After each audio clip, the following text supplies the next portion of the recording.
দেখো সকালে উঠে খাওয়া দাওয়া করে খেলছে।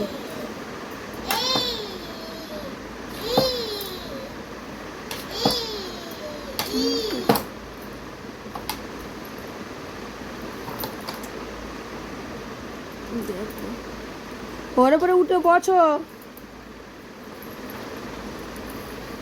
বসে বসে চালাও। ওরা তোমার কন্ট্রোলে মানি। হ্যাঁ, পড়ে যাও না যেন বাচ্চা। না না, পা দিয়ে ঠেলো। যাও। আমার পাশে এসেই হেডফোন নিয়ে আর কানে দিয়ে কি বলছে শোনো। কি বলছো বলো, কি বলছো? বল দাদা, বল দাদা, হ্যালো বলো, বলো হ্যালো। এ কি কি বলছিলে সেগুলো একটু বলো, শুনি, সবাই শুনুক। হেডফোন কানে দিয়ে কত কথা বলছে, হেডফোন কানে দিয়ে। কি গো এ পাখি, নো নো নো, খুললি কেন এটাই? তোর না আমার, তোর সাথে আমার কোনো কথা নেই, খুললি কেন এটা? বাবা বলো তো মা, বা এ দেখো পাখি, আগে বলো। ও মা ডাকো, মাকে ডাকো দেখি। ও মা ডাকো ডাকো ডাকো, দিদাকে ডাকো, দিদাকে আগে তাড়াতাড়ি ডাকো যদি বাঁচতে চাও তো, মানে তোমার পিঠ ফাটাবো আমি। এটা খুলবি না, দিদাকে ডাক। দাঁড়া দাঁড়া, এই দাম হেডফোন ছিঁড়ে যাবে কিন্তু। হেডফোন দে,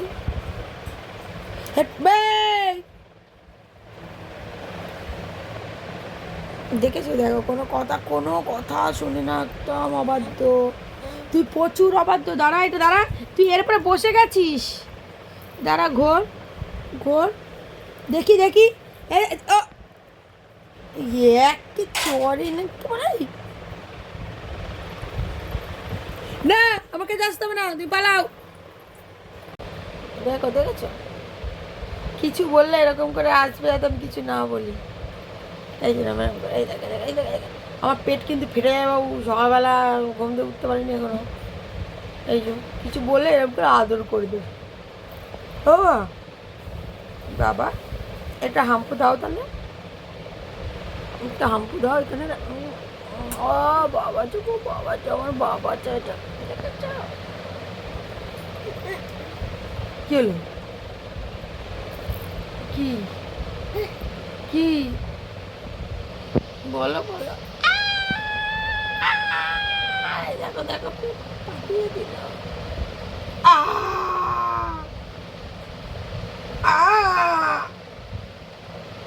লাগছে বাবা, লাগছে। এ তোর দাদুর মেয়ে মরে যাবে, তোর দাদুর মেয়ে মরে যাবে, দাদুর মেয়ে, তোর দাদুর মেয়ে মরে যাবে, মরে যাবে দাদুর মেয়ে।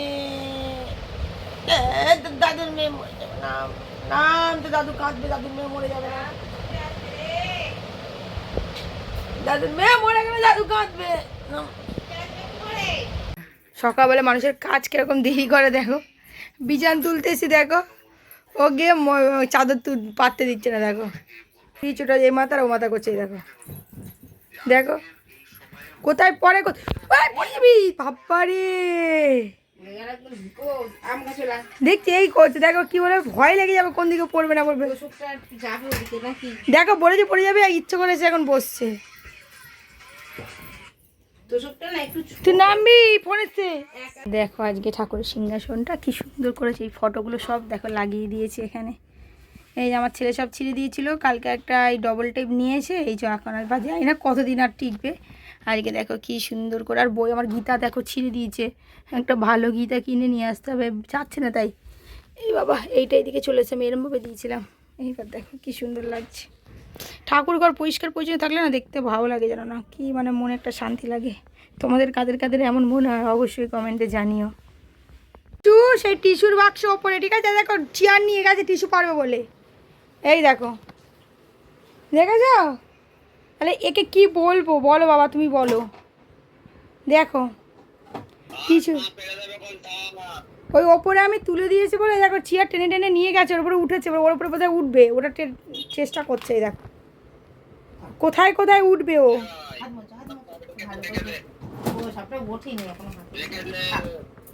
ওর শান্তি নেই আমার আর। এখন বাজে 11:05। এখন আমার টিফিন খেতে পারিনি আজকে, ভাবো অবস্থা। এই দেখো সীতাভোগ একটুখানি গরম করতে দিয়েছি, আর মাথার ঠিক নেই এমন দিয়েছি, পুরো সীতাভোগ শক্ত হয়ে গেছে।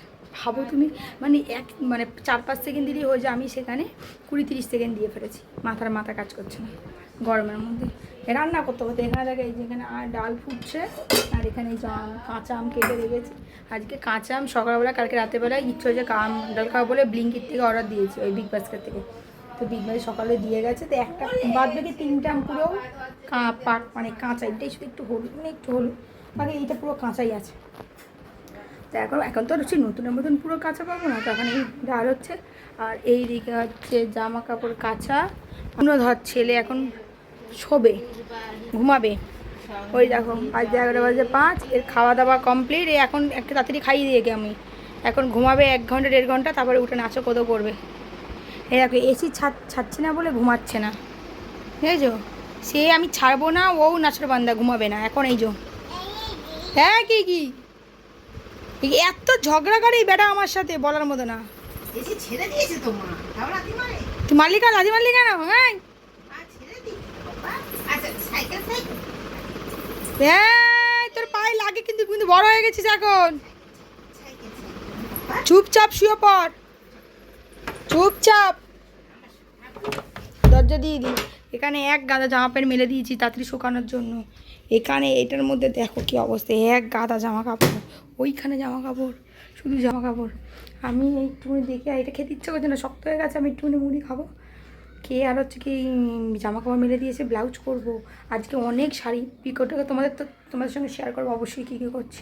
তো সাথে থেকেও সারাদিন। আর আমার ব্লগগুলো কেমন লাগে অবশ্যই কমেন্টে জানিও। আর আমি সত্যি বলতে কি, ওই সবাই যেরকম করে না পরে ভয়েস দেয়, আমি ওটা দেওয়ার টাইম পাই না। এই জন্য আমি কী করি, ডিরেক্ট হচ্ছে ভয়েস দিয়ে দিই। জানি একটু আশেপাশে নয়েজ থাকে, তবে একটু তোমরা মানে করে নিও, ক্ষমা না করে একটু ভালোবাসা দিও। কারণ এটাও এডিট করতে সময় লাগে, এগুলোও এডিট করতে টাইম লাগে, টাইম পাই না, কখন করবো। মাঝে মধ্যে মাথা ঠিক থাকে না, ঘরের এত কাজ। তারপরে আমার ঘরে একটা ছোটো বাচ্চা আছে, যাদের বাড়িতে বাচ্চা আছে তারা অবশ্যই জানো যে কী পরিমাণে কাজ থাকে। তারপরে আমার আয়া সেন্টারের কাজ, আয়া সেন্টার তো হেডেকপূর্ণ একটা কাজ। আমার সেলাইয়ের কাজ, সেগুলোকে নিতে যাই। আমার মা আমাকে বলছে কাজ করে নাকি কাজ দেখে নাকি আমার মা হাঁপিয়ে যাচ্ছে। মা বলছে তুই এত কাজ করিস, তোকে দেখলেই আমি হাঁপিয়ে যাচ্ছি, তোর কাজ দেখে মানে আমি কী কথা বলে আমার কাজ দেখলে ওখানে কি হাঁপিয়ে পড়ে? এটা কোনো কথা? মানুষ কাজ করলে নাকি হাঁপিয়ে যায়। মায়ের সঙ্গে এই জন্য আমার শুধু ঝামেলা লেগে যাচ্ছে। বলছি তুই এত কাজ করছিস কেন, এত কাজ করি, তুই এইটা করবি না সেটা করবি না। আরে বললে হয়, বলো আমি একটু কুতকুতে আছি, ঠিক আছে, আমি না মানে সময় পাই না তাই, কিন্তু আমি একটু মানে পরিষ্কার পরিচ্ছন্ন, ওটা টিপটপ থাকতে ভালোবাসি। কিন্তু আমি সময় পেয়ে উঠে না, আমি ধরো যেটাই করছি, ধরো এখন এই ভিডিও করছি, ততক্ষণে কিন্তু আমি জামা প্যান্ট তুলতে পারতাম, আমি একটা কাজ করতাম। এটাও একটা কাজ বলেই করছি, আদারওয়াইজ আমি ফাঁকা টাইম কখনো বসে থাকি না। কী করবো বলো, আমারও তো কাজ থাকে না। আমি একা কত কিছু করবো, মাঝে মধ্যে মনে হয়, মাঝে মধ্যে আমিও হাঁপিয়ে পড়ি। মানে এই জন্য 10-12 দিন পর না আমি একদিন একটু নিশ্চিন্তে ঘুমাতে চাই, বলে আমি একটু ঘুমাই, একটু শান্তিতে ঘুমাই। কি আমার ছেলেটা বড় হোক, তখন শান্তিতে ঘুমাবো। এখন তো কাজ করার সময়। এখন যদি কাজ না করি বলো, যখন 60 বছর হয়ে যায় রিটায়ারমেন্টের পরে কি আমি তখন অত কাজ করবো না। তো এখনই তো ধরো কাজ করে গুছিয়ে রাখতে হবে, সেই জন্যই করি। আর আমি পরিষ্কার পরিচ্ছন্ন থাকার চেষ্টা করি, কিন্তু অনেক সময় হয় কি মানে করে উঠতে পারি না। ভাবে ওটা করতে গেলে তো আমার আরেকটা ইনকামের জায়গাটা বন্ধ হয়ে যায় না, এর জন্য। কারণ আমি যতটা সময় থাকি আমি চেষ্টা করি আমি সেলাই করবো, ইনকামটা যাতে আমার হয়, এই জন্য। তো চলো, অনেক কথা বলে অনেক বক করে ফেললাম। তোমাদেরও কি আমার মতন একই মতামত? তোমরাও জানিও, যাদের বাড়িতে ছোটো বাচ্চা আছে তারাও কীভাবে ম্যানেজ করো, কীভাবে কাজ করো, অবশ্যই আমার সঙ্গে কমেন্টে শেয়ার করো। তাহলে আমিও চেষ্টা করবো যে তোমাদের মতন তোমরা যদি পরিষ্কার পরিচ্ছন্ন করে রাখতে পারো, বা তোমরা কীভাবে সামলাও, সেখান থেকে আমিও ইন্সপায়ার হয়ে আমিও ওরকম করার চেষ্টা করব। অবশ্যই কমেন্টে জানিয়ে যাও। যারা আমাকে আমার ব্লগ দেখতে এত ভালোবাসো, এত কমেন্ট করো, কেউ তো মেসেঞ্জারেও বলো, তো তাদেরকে আমার মন থেকে অনেক ভালোবাসো, অনেক ভালো থেকো, অনেক তোমরা সুস্থ থেকো। তো এখন চলে এসেছি আমি রান্না করতে, আর আমার ছেলে দেখতেই পাচ্ছ কত কাজ বাজ করছে, টাটা দিচ্ছে ওখানে। ওখানে একটা গরু যাচ্ছে, তাকে দিকে ও এখন দিচ্ছে টাটা। তো ওই কাজে ব্যস্ত, আমি আমার কাজে ব্যস্ত। এখন আমি করছি হচ্ছে বিয়ে বাড়ির মতন আলু ভাজা, বাদাম দিয়ে লঙ্কা দিয়ে। কারি পাতাটা নেই তাই দিতে পারবো না, বাকি ওইটাই আমি আলু ভাজা করছি। তো মাকে জিজ্ঞেস করলাম তুমি কি খাবে, মা বললো অবশ্যই খাবো, আমার ছেলেও খাবে, তাই জন্য একটু বেশি করেই করছি। তো দেখো ভালো করে ধুয়ে টুয়ে নিয়ে তাড়াতাড়ি করে এখানে কড়াই বসিয়ে দিলাম, ঝটপট করে আলু ভাজা করে আমার ছেলেকে একটু খেতে দিয়ে দিলাম। আর আলু ভাজাটা আমি খুবই ভালো ভাজতে পারি, কারণ আমি একটা বিয়েবাড়িতে একজনের কাছ থেকে দেখে আমি শিখেছিলাম। তো তাড়াতাড়ি করে আলু ভেজে এখানে দক্ষযজ্ঞ চলে এসেছি। দক্ষযজ্ঞ মানে বাসন মাজা। তো দেখো কত বাসন পড়েছে, সবই আমি তাড়াতাড়ি করে মেজে পরিষ্কার করে দিলাম। করার পর এদিকে চলে এসেছি আর একটা দক্ষযজ্ঞর কাজ করতে। তাড়াতাড়ি করে কিচেন কাউন্টারটা দেখো আমি চকচকে করে ফেলেছি। এবার আমি গ্যাসটা মুছে নিলাম। গ্যাসটা আমি পার ডে 2বার করে আমি স্কচব্রাইট দিয়ে মাজি, নাহলে আমার মন ভালো লাগে না।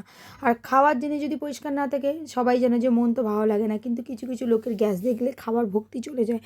আমার মাও মাঝে মাঝে এরকম তরকারি করে তেল টেল রেখে দেয়, আমি খুব রেগে যাই, চিৎকার চিল্লামিল্লি করি, বলি তুমি পরিষ্কার না করলে আমায় বলবে, আমি এসে করে দিয়ে যাবো। কিন্তু আমার ময়লা গেছে খেতে আমার একদমই ভালো লাগে না। হ্যাঁ, রান্না করতে করতে পড়ছে সেটুকু ঠিক আছে। তারপর তবুও আমি রান্না করতে করতেও মুছি মাঝে মধ্যে, না, আমি যখনই করি রান্না করতে করতেও মুছি। কিন্তু খুবই সমস্যা না হলে আমি ময়লা গ্যাস ছাড়িয়ে না, আমি রান্না কমপ্লিট করি, গ্যাস পরিষ্কার কমপ্লিট করি, তারপরে গিয়ে আমি বেরোই। তো এই করে নিলাম। তো তোমরা কারা কারা এরকম করো অবশ্যই কমেন্টে জানিও। তো এই করতে গিয়ে কতবার আমি হাতে ছ্যাঁকা খেয়ে গেছি তাও জানি না, রান্না হতে হতে পরিষ্কার করতে করতে হাতে ছ্যাঁকা লেগে যায়। তো এইগুলো তাড়াতাড়ি করে করার পর দেখো আমি এইদিকে চলে এসেছি কাটিং করতে। তো এটা হচ্ছে আমার লাইফের সবচেয়ে ইম্পর্টেন্ট কাজ, আমি মনে করি, কারণ এটা ছাড়া তো আমার চলবে না। কারণ আমার খাবার দাবার খেতে গেলে, আমার সংসার চালাতে গেলে এটা তো করতেই হবে। তো সেন্টারটা তো অবশ্যই আছে, কিন্তু এটা আমার খুব ভালোবাসার জায়গা, কারণ এই কাজটা আমি খুব মন দিয়ে করি। কারণ এই কাজটা থেকে আমি আমার পরিচিতি পেয়েছি, আমি আমার বাড়ি ঘর, আমি যা কিছু করি এভরিথিং, আমার বাচ্চা হয়েছে এই কাজটার উপরেই নির্ভর করে। তো এটা আমার খুব রেসপেক্টের, খুব ভালোবাসার একটা জায়গা। আর যখন কেউ আমার হাতে তৈরি করা ব্লাউজ বা চুড়িদার যে কোনো কিছু পরে খুব প্রশংসা করে, তখন ওটা শুনতে একটা আলাদাই লেভেলের আমার স্যাটিসফ্যাকশান হয়। তো এই যে তাড়াতাড়ি করে দেখো আমি এখানে 2টো ব্লাউজ কাটবো, এই ব্লাউজ দুটো আমি অনুকে দিতে যাব। তো এই জন্য তাড়াতাড়ি করে আমি মাপ নিয়ে নিলাম, মাপ নিয়ে ব্লাউজগুলো কেটে আর আমি রেডি হয়ে গেলাম। তো আমি এখন বেরিয়ে যাচ্ছি বৌদিদের বাড়িতে। আর আমার মা আর আমার সুপুত্র এখন আর দাঁড়িয়ে আছে নিচে, ওরা আমার সাথে বলছি চলে আসো করে, কালকেও গেছে। তো আচ্ছা মা বাড়িতে ডিম নেই, তাহলে বৌদিদের কাছে চলো। ওই দেখো আজকে মনে হচ্ছে চোর এসেছিলো আবার। ওই দেখো সিকিউরিটি গার্ড, যাই না দেখতে পাচ্ছ কিনা, ওই যে নীল ঘরটার পাশ থেকে দেখো, এই দেখো সিকিউরিটি গার্ড আসছে, কি একটা নেই, মনে হয় চোর এসেছিল আজকে। চোর এলেই তো ওই তোর ব্যাগপত্র কী সব নিয়ে আসছে। নিকার চোরে ছিল, যে সময় লোয়া টোয়া নিয়ে গেছে। কী বলবো আর, এখানে প্রচুর চোর আসে। দিয়ে আমি মা বললো একটু ডিম নেই খাবারে খেয়ে, আর ডিম তো আমি হাতে করে আনতে গেলে ভেঙে যেতে, তাই মা বসে নিয়ে আসে, তাহলে সুবিধা হয়। মা বলে তাহলে নিচে দাঁড়াচ্ছি, তুই আয়। আমাকে নিচ থেকে রাখছে, ওই পেছন থেকে, আমার ব্যালকনির পেছন থেকে। রাস্তা বললাম দাঁড়াচ্ছি, তুই আয়, তাহলে যাবো। বললাম তো নিচে দাঁড়াও, কোথাও এই দেখো যাবে বলে দুটোই ঘুরছে। তো এখন বাজে ঘড়িতে 8:30 9:15 এমনই হবে। তো আমি দেখো তাড়াতাড়ি করে চলে এসেছি এখানে হচ্ছে বড়া করতে, আলুর বড়া। তো আজকে আলুর বড়াটা কিন্তু আমি অনেক কিছু দিয়েছি, তো তোমাদেরকে আমি বলছি এইভাবে একদিন আলুর বড়া করে দেখো, অসম্ভব সুন্দর খেতে লাগে। তো বেসন নিয়েছি, বেসন নিয়ে আমি একটু হলুদ, একটু হালকা কাশ্মীরি লঙ্কার গুঁড়ো নিয়েছি, লঙ্কাটা তোমরা নিতে পারো ইচ্ছা হলে, একটু জিরের গুঁড়ো, নুন। তারপরে দেখো আমি এর মধ্যে একটু দিয়ে দিয়েছিলাম তোমার সুজি। তো সুজি বা চালের গুঁড়ো যদি তোমরা কেউ এই গোলার মধ্যে দেওয়ার, একটু কালো জিরেও দিয়েছিলাম। তো এইটা খুবই টেস্ট লাগে, খুবই কুড়মুড়ে হয়। তো এইটা দিয়ে আজকে দেখো আমি আলুর বড়া করেছিলাম। মাকে এটা আমি সারপ্রাইজ দিয়েছি, মাকে বলিনি যে কী করবো। তো মা বলেছিলো তুই যা পারিস কর, তো আমি এই জন্য আলুর বড়াটা করলাম। তো মা তো খেয়ে খুবই প্রশংসা করছিলো, বলছিল হেভি টেস্ট হয়েছে, আর একবার বানাবি। বললাম ঠিক আছে। তো এই যে দেখো গোল গোল করে একদম স্লাইস করে পাতলা পাতলা করে কেটে আমি আলুর বড়া ঝটপট করে তো করে নিলাম। ওর মধ্যে একটু নুনও দিয়ে নিয়েছিলাম আলুর মধ্যে। তো তারপরে আমি একটা ডিমও ভাজলাম, ডিম ভেজে ভাত খেলাম, ভাত খেয়ে বাসন টাসন মেজে আবার গ্যাস ট্যাস পরিষ্কার করে তারপরে তোমরা জানো যে আমার খাওয়ার পরে আমার মা ওঠে, তো মাকেও তুলে দিলাম, মাও খেয়ে দিয়ে নিল। তারপরে গিয়ে আমি মেশিনে কাজ করলাম। তো আজকে অনেক তাড়াতাড়ি শুয়ে শুয়ে পড়েছি প্রায় 1:45 বাজে, তখনই শুয়ে পড়েছি। কারণ রুদ্র আজকে উঠে যাচ্ছিলো, তা মাকে বললাম তাহলে আর কাজ করব না, তো আমিও একবার ওকে দুধ টুধ দিয়ে তারপর ঘুমিয়ে পড়বো। তো এরপরে আমিও গিয়ে ঘুমিয়ে পড়লাম। তো ভিডিওটা আজকে এখানেই শেষ করলাম। অবশ্যই কমেন্টে জানিও ভিডিওটা কেমন হয়েছে। ভালো লাগলে আমাদের অবশ্যই পাশে থেকো।